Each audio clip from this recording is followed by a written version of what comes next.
Hey guys, late night kitchen table talk with Kristie Lynn. I've been packing my suitcase this evening. My friends are taking me to Las Vegas, Nevada. We're going this Sunday after Thanksgiving. It'll be the first time I've flown since my accident, so we're all kind of newbies and curious, we haven't done that in a wheelchair, so it's going to be an experience. So make sure you tune in. Hopefully I'm going to try to post some clips of my trip. It's going to be a great weekend with friends, and we're going to try to post some clips of my flying experience. So make sure you tune in a couple weeks. We're going with the friends, the group of friends that are my closest friends. They're my lifers. And those are the friends, the family that you get to choose, they're very special to me. But anyway, I was thinking, since we're in the holiday season and Thanksgiving is sneaking up on us like a ninja, I was thinking about all the holidays that I spent away from home. I do know I had one surgery on Halloween. I almost didn't do that, but it's just another day, right? For those of us that don't believe in superstition, it's just another day. But it was kind of creepy to have surgery on Halloween. But it all went well. My first Thanksgiving, I think I was at U of L Hospital in Louisville, University of Louisville. But anyway, I vaguely remember seeing a cousin or two sitting there, but I don't think I was coherent, and I don't remember much. But anyway, I have some family cousins that live in Louisville, and normally we have Thanksgiving. I live in Glasgow. Normally we have Thanksgiving at my house with my other cousins in Edmonton or Glasgow or Columbia, somewhere in the area, in the region. But anyway, I do have a cousin that lives in Louisville. So they decided she was gonna host Thanksgiving year. So everyone could come to the hospital and see me for Thanksgiving. And even though I don't really remember, talking to anybody, or I didn't get any jam cake right then, they did that for me. So they could be there with me.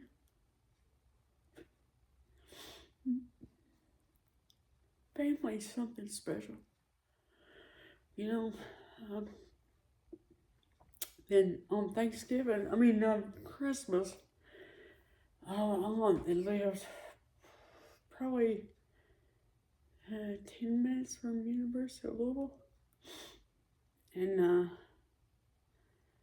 so all my immediate family, she hosted Christmas for us, and all my immediate family in Glasgow in the region came to Louisville to my aunts. And my insurance I had at the time was awesome. It was Blue Cross Blue Shield of Tennessee. I had it through my work, but it was amazing. And so they let me have a furlough. I had, maybe 6 hours. The doctors and the insurance company let me have a furlough. My immediate family came from the region to Louisville, brought a vehicle. My nephew brought a vehicle that he works for a company that builds handicap vans. So he brought one that handicap SUV that I could just run my wheelchair right up on. So we got my furlough. We go to my aunt's and have a Christmas dinner, and it was so very special. So special. And again, her family. Wonderful. They did that for me. But, you know, I was at my aunt's, and I remember sitting in this chair, this big cushy chair, and you know, it was kind of lower to the floor because for me, you know, hard for me to get out of. Because I remember thinking, how am I going to get up out of this chair? Because I said, are you right? It's about time for you to go, Kristie. And I was thinking, how am I going to get up out of this chair? And the next thing I know, I'm being wheeled on the sidewalk of the front steps and the sidewalk on a gurney. And you being put in the ambulance. I had a seizure. I didn't know. I don't know if it was the excitement, the food. I don't know what it was. I drank Coke, so caffeine. And I couldn't because I couldn't drink anything.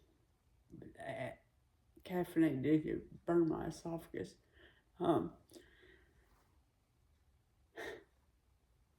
But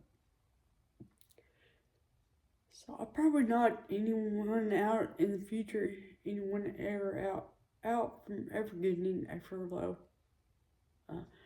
because of that. But everything was okay, and knock on wood, that was the only seizure I had, and it scared my family.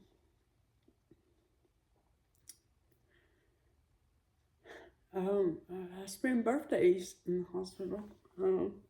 I remember one birthday at Fraser Rehab Institute. My little sister. She always makes the Jello poke cake for me for my birthday. I love the strawberry Jello poke cake.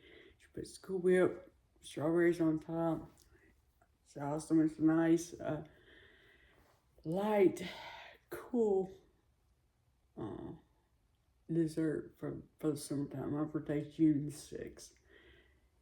Anyway, so I guess Jippy thought it would be funny to get these candles that spot like sparklers. So she lit them. I'm like, wow, why would you do that? Like I just blew myself up with firework and all this. But anyway, there was also the candles that you blow and they wouldn't go out. So me and my nephew Bob were blowing. He's probably around 8, 9, so we're blowing. They blow out, they come back, blow out, come back. JP ended up having to go out to the water fountain and get some water and to get these candles to go out. Well, then all these nurses and CNAs come running in the room. They're like, oh, we smelled the smoke and we seen the smoke. It coming out into the hallway. Wondered what that was. And JP told them, they said, you do know that there is oxygen running through all of these walls. So she could have blew the rehab off the map. So it was quite funny after all that. I mean, it melted cool up on a cake, and but it was pretty humorous.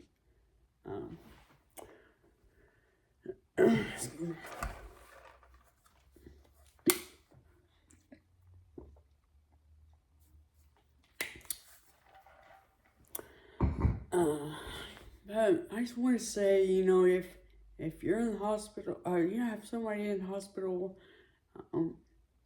stay with them. You know, your family being there to support you while someone's in the hospital makes a world of difference. That's probably 50 or 60% of your healing. Yeah, you know, out of 327 days in between the hospital and rehab, I probably didn't spend the night alone for the first 9 months. And even then, my sisters were calling every day, every night, 2 or 3 times a day. But it matters. And, I've been to Fraser probably 11 times. Probably about, a 6 or 7 stay. I was staying alone. For the first time I stayed at Fraser alone, I was like, I'm a big girl. But I got stronger and better when I was going in for a little tune-ups. But anyway, what? I would see patients that went through something traumatic, an accident, stroke, whatever, but they would have a whole entourage of people with them, cheering them on every step they took. And I remember that I had a whole entourage that was cheering me on every time, every step I took, every time when I first time I stood up,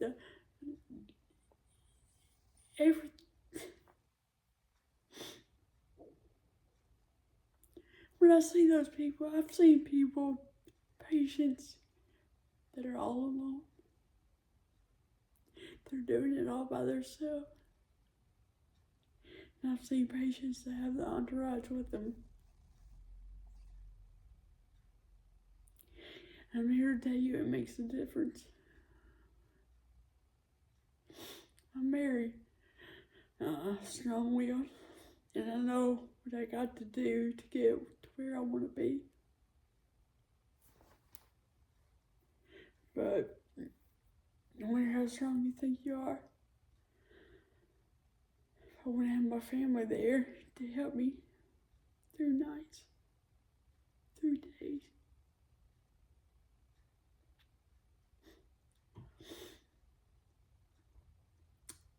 I wouldn't be where I am.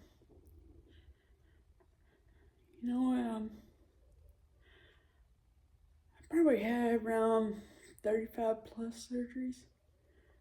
There was one particular surgery, I think at the time, it's probably my 29th surgery. He was telling me, he's going to this 30-minute surgery, and he was like, oh, you can go home. And my sister said, what? He said, oh, you can go home. And we're like, I've never said that to us before. Never. But it was a long day. She'd worked the day before, and we had to get up and leave, go to Louisville early. I had to have some CT scans that I had to have at the university. And anyway, so then I was supposed to be in pre-op. My surgery's supposed to be like at 4 o'clock in the afternoon, Eastern. And I hadn't ate.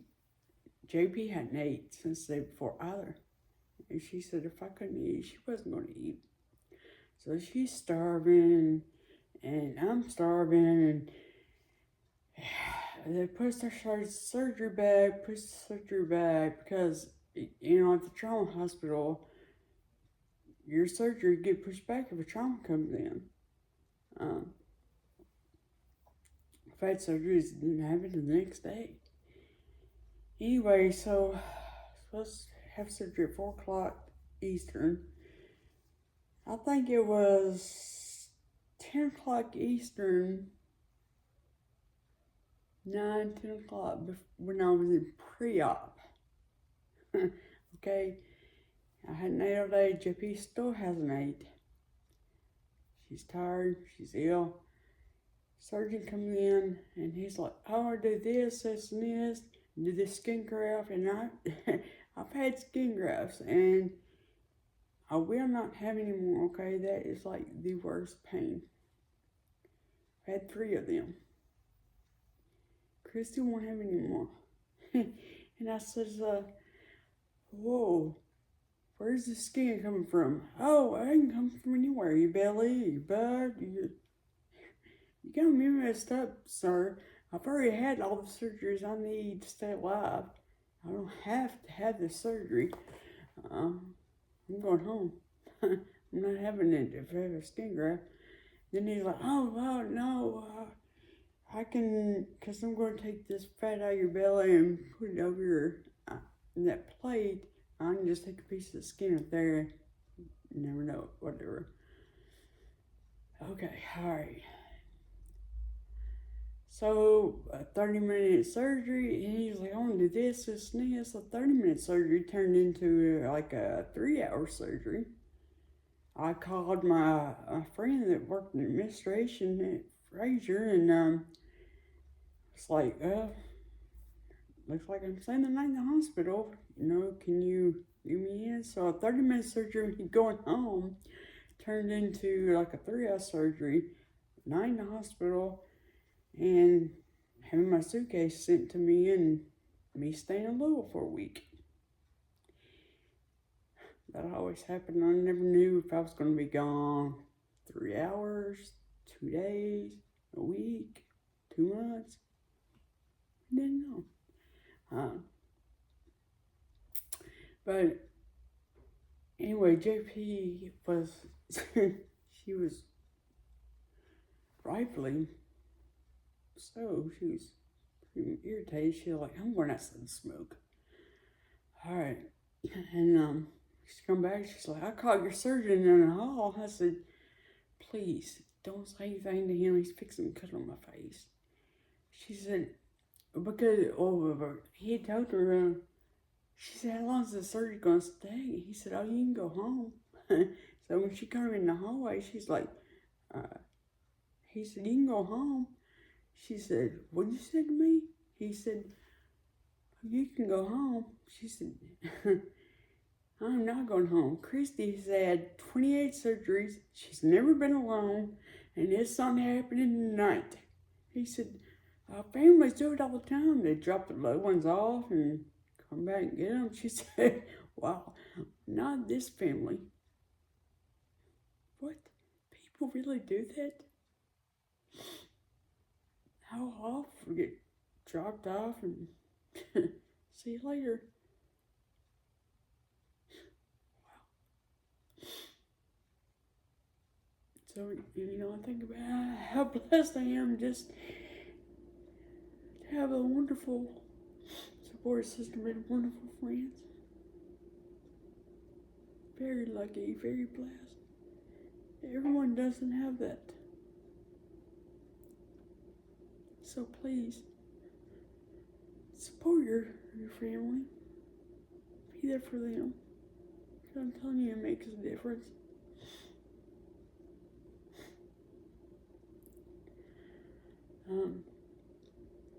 But that was just on my mind because the holiday season's coming up, and I also just wanted to tell you guys to tune in for the clips on my Vegas trip. But remember to be kind and stay humble.